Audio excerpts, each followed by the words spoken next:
unfortunately, Lauren wasn't feeling well today, so she won't be joining us. I'll pretend. Melanie, before we start, is Jason here and prepared to fight people? Oh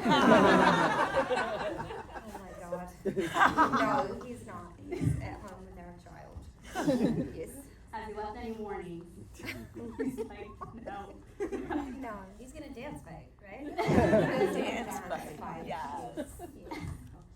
Well, given this episode, I'm very curious. Let's start things off with, what would a road trip look like with you guys? Who's driving? Who's in charge of the playlist? Who's paying the gas? You're driving, Christina. Christina loves to drive. I love to drive. Remember first season? I used to drive you all the time. Well, first off, yes. But do you remember first season when we did the videos back and forth, and she would do the videos in the car I driving? do remember. I'm like, what? Pull over. Safety, Christina. I wasn't holding the camera. I mean, the phone. It would be like this holder thing, and I'd be driving and talking and driving. How were those scenes to shoot? It looked like fun, despite some of the content. We like each other. Yes.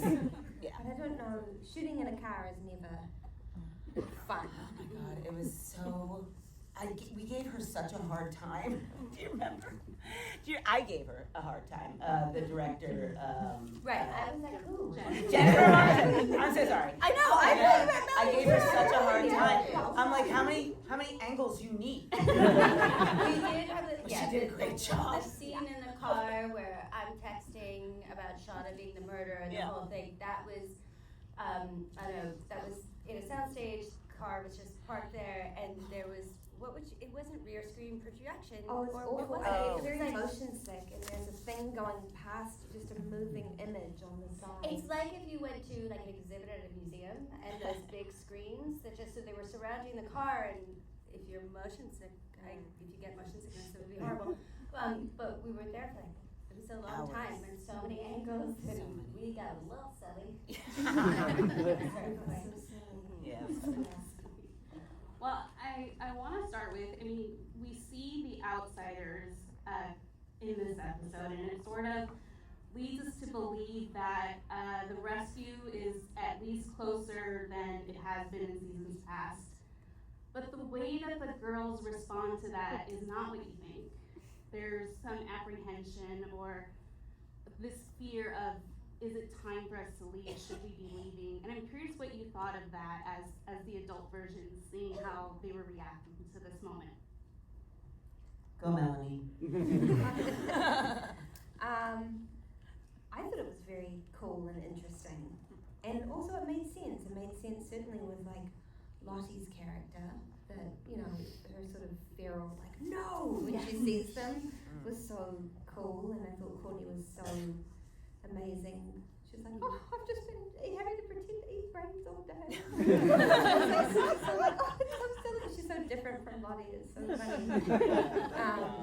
But it was really, I loved that whole thing. That to me, like, I don't know, in reading this season, I was like, this is so cool. Mm-hmm. Yeah. Same. For sure. Yeah. Because there's layers to that of what could maybe be fueling that fear or apprehension, because for some of them, they've tapped into a sort of empowerment or an aliveness out there. Christina, what do you think of that in terms of Misty? Well, just in terms of everybody, I mean, it was interesting. We were at a Q&A, and the writers were saying that, everything that they do, they have to make sure there's a sort of supernatural explanation, but also a grounded, realistic explanation. And that, again, is an example of that. Like, maybe some of them are more affected by the wilderness and it and what it wants. That's one explanation. And then the other one is, maybe also people are really afraid of, like they express, people finding out what they've done, especially since, those people really saw it.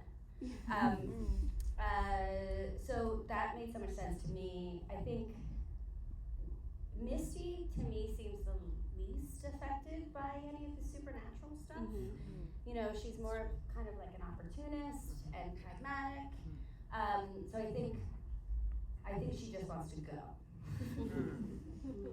Yeah, along the same lines of supernatural or just life, the character Taissa, you know, like, is it other Ty that's like controlling the situation and being like, no, we can't go? Or is it pragmatic and saying, we need to clean up first, you know? Like, this is the lawyer in her, this future lawyer that's analytical and saying these things, you know? So I you know, I tend to go non-supernatural, just so everyone knows. Do you go on supernatural, Melanie? It depends. I kind of waver. It goes back and forth. Because what did you think? I mean, the episode opens with the frogs mating. What did you think to learn that sound that we have heard is actually horny frogs? Well, I mean, I knew it already. I wasn't so surprised. But yes, it does make sense. Again, there's a supernatural version and then a very realistic grounded version. Well, for the most part, you're learning about what happens in the wilderness as the season unfolds. Can you give me an example of what has surprised you the most and whether it had you rethinking everything or something about your character, Tawny? Oh. Sorry. That's good. Drink some water.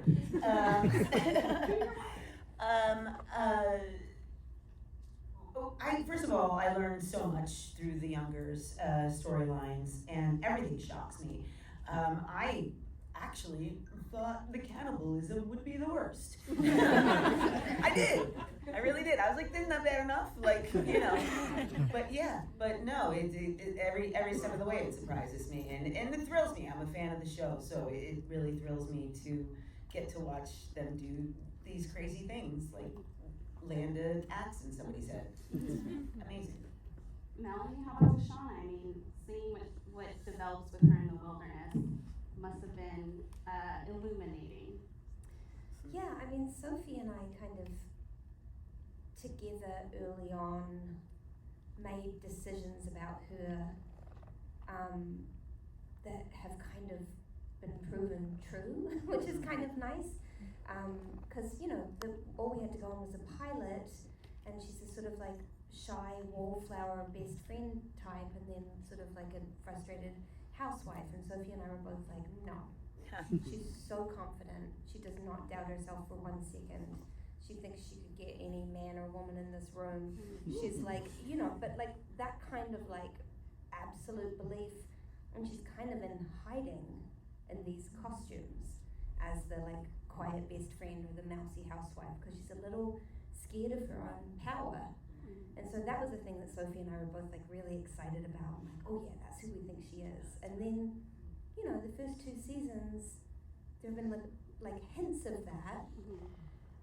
And so it's been fun, I think, for both of us this season to be like, oh, this is her like power season. She's leaning into it, and she's going a little bit too far. But it's been fun. Yeah.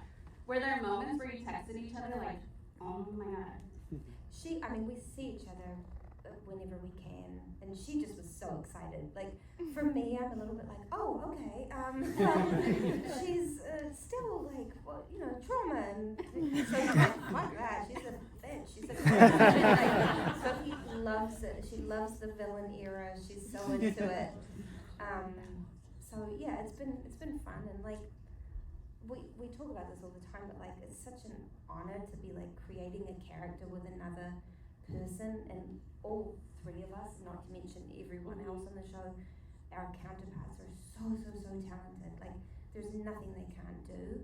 So just like Tawny was saying, like to be able to watch the other timeline like a fan is just so fun, and then also to have that part of your history is for your character. I just like, what a gift.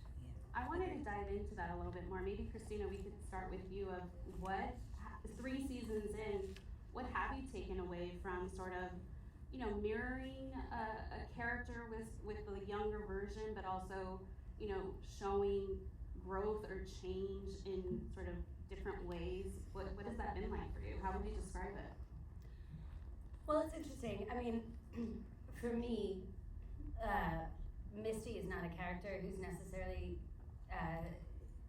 analytical of herself at all, or self-aware. And I don't think that, I think that, and also if you mix in like some PTSD for people, sometimes can make them not connect in a linear way to their past.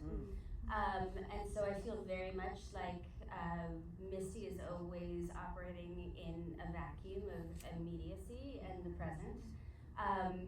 But all of it obviously is informed by her past. And I also always kind of view the character as, so that's her as a teenager, and then you add in 30 years of being squeezed by rejection and isolation and loneliness and whatever has been going on in her brain, and you end up with a different, but the same person that she was when she was 15. So I've always trusted that the differences in my performance and Samantha's are justifiable because of that. And I think that if you were to meet me at 16, I would be so much the same person and yet completely different. Hell yeah. Really. I promise. So that's sort of how I feel about all that. As you all have mentioned, we're on two timelines. We see the past in the wilderness, and we see them present. Obviously, we're getting closer to the rescue and the sort of transition back to sort of home life. Tawny, what are you interested in exploring or sort of learning about that gap in time of that adjustment period? I'd like all the information, please. I mean, I would really like all of it. I'm filling in gaps by myself here. It's a wonky story, so I'd love some directions. I would love to see all of that. I'm excited. I really hope they do that. Do an after rescue timeline sort of situation, because I think it'd be so interesting to see them reacclimate to society. I'm excited for them to be rescued. Aren't we all? Get them out of there. Melanie, how do you find that process of, are there lots of discussions with Ashley, Bart, and Jonathan about, can you help me get a sense of what's going on here? Or are you having to recalibrate your performance when you learn new things as it happens, and what's that like? I mean, we all talk to them at the beginning of the season or near the beginning of the season, and they have kind of an overview of the, but it's general. So, they said to me at the beginning of the season, things are going to get very dark for Shauna. I was like, okay, I thought they were. I don't know. And then, it's not like so specific as the actual dark things that were happening. So yeah, I don't know, they're very busy. There's 10,000 people in the cast. We are all making decisions for ourselves, and filling in blanks and talking to our youngers sometimes, and there is a certain amount you have to At the beginning of the season, they told me, this is going to be a lot of this other tie this season. It's going to be a lot of this other character. So we got into this discussion of what does that mean, and I just talked about this the other day. But I was like, so she a different person? Does she have her own memories? Does she remember things that Taissa remembers? They were like, yeah, all the memories are the same. So as an actor, trying to explain it to myself, it's like, how do I rectify this so that it's not just some dumb fantasy? So then it becomes like, oh, it's the same person. She's putting on an act. She's a narcissist. She needs somebody to blame that's not her. So it's like, and that's how I justify it to myself. Is that the story? I don't know. In that sense, how did you approach that hospital moment? The one of which one? Which one? In this episode with Lauren, where we see Is the one it's the where next I one? get other tie? Is it other tie coming on the bed? Yeah. Oh, okay. Well, so then I justify it by, it's a wonky. So then you get caught, like, so she comes up with this way to not take responsibility for things. It's this other thing, you know? But then you can lose yourself in that, you know? And it's actually a struggle to get back to find who you actually are, because you've let yourself go so far. So then and also that was all in Lauren's head. Yes, she's got cancer, she's hallucinating. I think that is the thing though for all of us, is we all have to also justify the sort of craziness, and as an actor you have to find a way that it makes sense in order to play it and find emotional resonance, and some of that stuff can be really difficult, and you know, like you were saying before, sometimes we'll find out things in the past that, you know, had we known them before, we might have done things a little differently.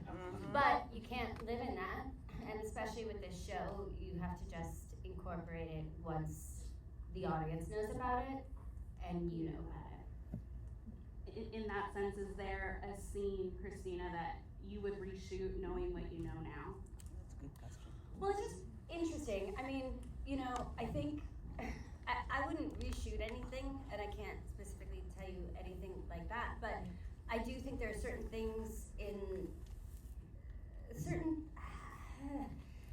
relationships. You know, I feel like given what we see young Shauna do, I feel like, and now why we understand Misty's sort of allegiance to Natalie. I would think that, you know, I just feel like maybe there would have been more underlying hostility for me, but maybe that's good for the show because it didn't give anything away. And you know what I mean? Like, you kind of always have to think about the narrative is more important than your specific characters. Like, in, you know, every little detail of your performance and your character's kind of journey. Not to ask like a really this is not a therapy question, so don't take it that way. It can be if you want it. You know, what happens to them in the wilderness is such a formative experience, and you know, informs the women that they come to be in the present. And I would love if you can share, like, if you could take fans to a moment in your upbringing that explains who you are today, what would that moment be? And I don't mean trauma-wise, but like, not trauma-wise. Oh, you are looking for something. No. Yes, you are. Yes, I mean, you you are. can if you Oh want. my. But is there something that really, tell me. I will say mine, to give you guys time to think, all right? And you don't have to say anything either, you could just drop the question. I'm gonna answer this one. Okay, when I was a teenager, my brother was like captain of the football team, my sister was head cheerleader, and I came in as their younger sister, and I was like, what am I gonna be? So I joined the drama club. And I was like, oh, as soon as I got on stage, I was like, oh, I'm home, I get it, oh, this is great. And then I did a festival where I had to do a monologue in front of a lot of people. And I did it, and I did so good. I was proud of myself, and I got off the stage, and my brother came up to me, so popular, and he was like, you're really good at this, you should do this. And I was like, that's it, this is what I'm gonna do with my life. My brother said, okay. And that was it. So that informed me.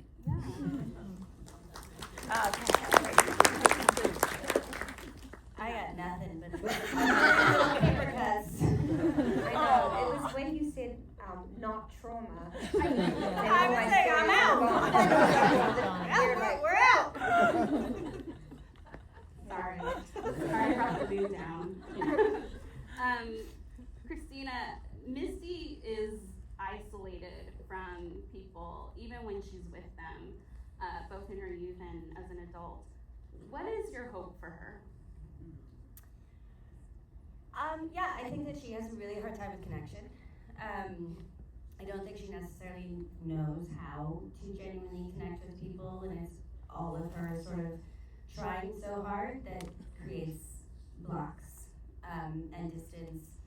And honestly, maybe I sound like a bit of a pessimist, but I really hope that she learns to be happy alone. I love that. Melanie, I want to talk about this darkness of Shauna that we see, but I really want to talk about the Shauna-Callie relationship. I mean, the writers lean into moments where elements of her daughter purposely remind her of Jackie, whether it's the necklace or other moments, sometimes even what she's wearing. How have you unpacked their dynamic? What intrigues you about what we're exploring there? I never think about her reminding Shauna of Jackie. Like, to me, the necklace did not have anything to do with Jackie. And then obviously, there's that scene where she steals Jackie's costume, and for a minute Shauna's like, oh my God, is she here? Jackie. But then to me, like, in Shauna's energy, it felt more like such a, like a curtain had been lifted or something. Like suddenly something had been revealed that was so private and so personal, and kind of like, how dare she? And also, I do want to connect with her and share with her, but how much can I, and how much can she tolerate? And she has Shauna has no boundaries. It's such a tricky thing, because she just doesn't know, she tries to treat her daughter like a friend, and that doesn't really work. She tries to treat her like a daughter, and that doesn't really work. So I think she's terrified of losing her is the number one thing, and I think she's also terrified of losing Jeff. Like, I think there's a part of her that feels like she is everyone laughing because I said Jeff. Yeah.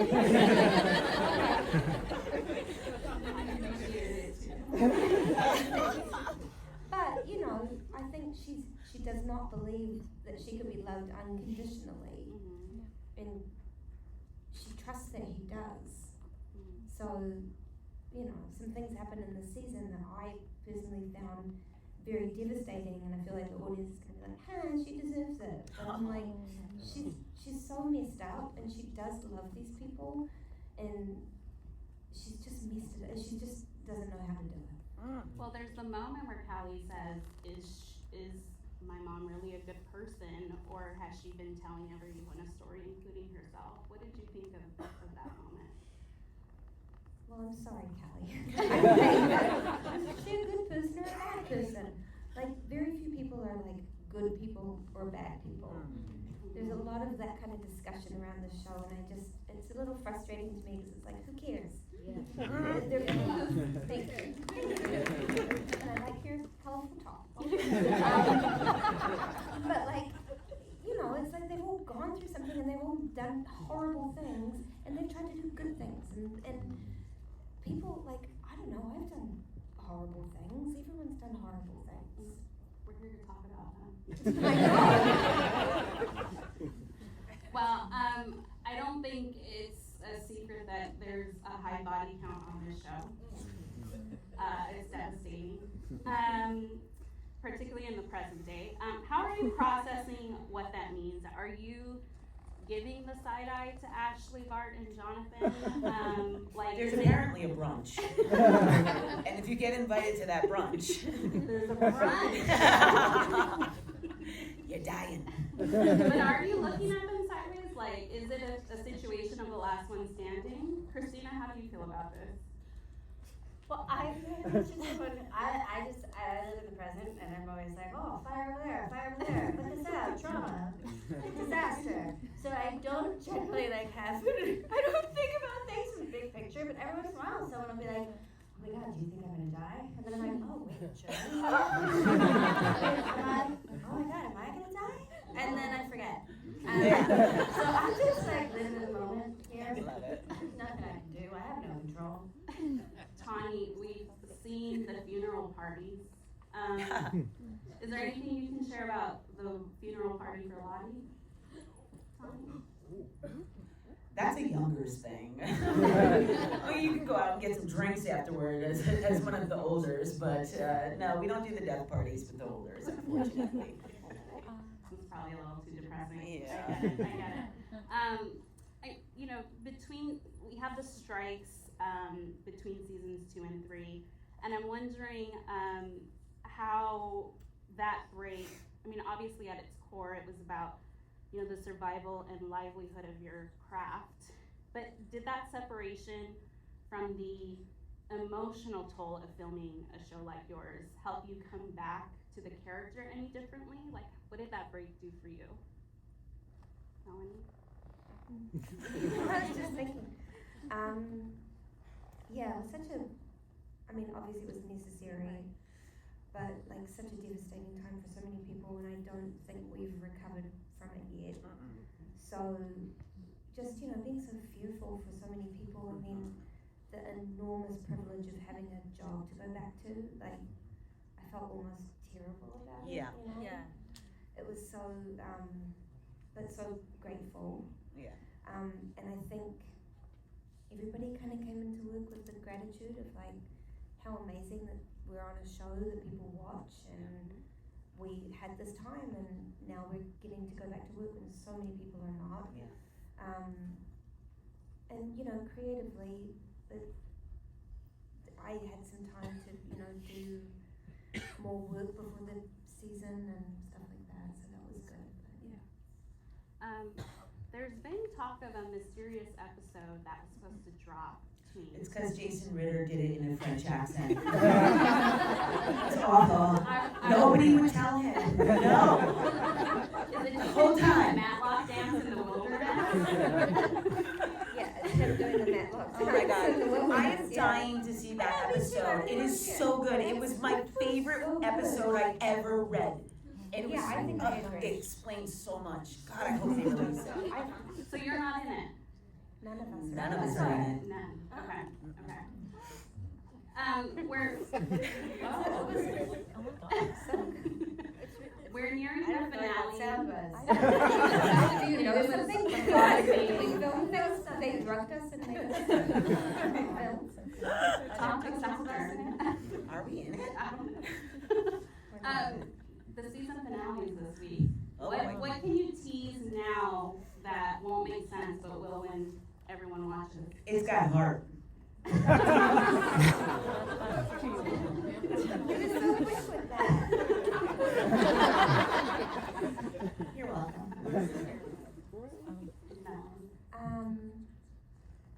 I hope that Taissa and Misty still like Shauna. I hope you remember the decades The good times. of history, the good times, the friendship that we've had, and how I've been here for you. Oh my God. Christina, anything you want to tease? I mean, there are some really surprising moves made. Divisions, relationships ruined, betrayals, New alliances formed. strikes, and Another heart. road trip. Heart, It's got heart. but that heart gets struck at. I don't know, I'm sorry. Any biting? Any what? I Biting? Misty doesn't bite anyone. No biting from Misty, no biting from Shauna. Oh. I say, no answer. My favorite scene in the finale is with Sophie Thatcher. I will say. I agree with that. Sophie Thatcher has a Awesome. really good She scene. does great. Okay. Well, thank you.